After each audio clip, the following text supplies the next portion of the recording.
Cinema ఇండస్ట్రీలో రాణించాలంటే మచ్చేసుకొనే పుట్టాలి.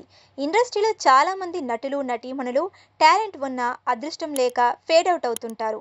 అందానికి అందం, టాలెంట్‌కు టాలెంట్ ఉండి కూడా ఏమాత్రం కెరియర్‌లో పెద్దగా హిట్లు లేని హీరోయిన్‌లుగా మీనాక్షి చౌదరి నిలిచారు.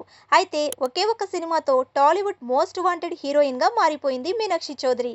మాటల మాంత్రికుడు త్రివిక్రమ్, మహేష్ బాబు కాంబినేషన్‌లో తెరకెక్కిన 'గుంటూరు కారం' సినిమాలో మీనాక్షి చౌదరి హీరోయిన్‌గా నటించింది.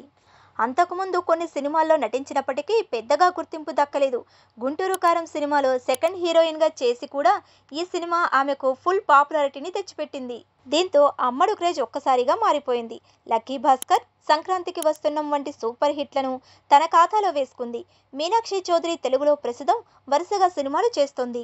అయితే ఓ సినిమాపై తన అభిప్రాయాన్ని వ్యక్తం చేసింది ఈ బ్యూటీ. ఆ సినిమా చేసి తప్పు చేశానని చెప్పి షాక్ ఇచ్చింది ఈ అమ్మడు. ఆ సినిమా మరేదో కాదు, తమిళ స్టార్ హీరో విజయ్తో నటించిన 'గోట్'. ఈ సినిమా ఫలితంపై మీనాక్షి చౌదరి తన అసంతృప్తి వ్యక్తం చేశారు. బాక్స్ ఆఫీస్ వద్ద 'గోట్' మూవీ నెగిటివ్ టాక్ సొంతం చేసుకుంది. విజయ్ కెరియర్లోనే ఈ సినిమా అట్టర్ ఫ్లాప్గా నిలిచింది. పైగా ఆ సమయంలో ఈ సినిమాపై దారుణమైన ట్రోల్స్ నడిచాయి. మహేష్ బాబు సినిమాలో పెద్దగా ప్రాధాన్యత లేని పాత్రలో నటించి తప్పు చేసిన మీనాక్షి చౌదరి ఇలా విజయ్ సినిమాలో సైతం ఇలాంటి పాత్రే పోషించి తప్పు చేసిందనే అభిప్రాయం వ్యక్తమైంది. ఈ తమిళ స్టార్ హీరో కూడా మీనాక్షి చౌదరికి హిట్ ఇవ్వలేకపోయారనే అభిప్రాయం వ్యక్తమైంది. తాజాగా మీనాక్షి చౌదరి సైతం ఈ సినిమా చేసి తప్పు చేశారని చెప్పడం సంచలనంగా మారింది.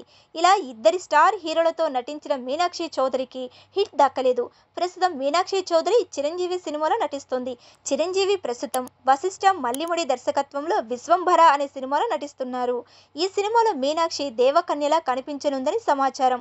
ప్రస్తుతం ఈ సినిమా షూటింగ్ శరవేగంగా జరుపుకుంటుంది.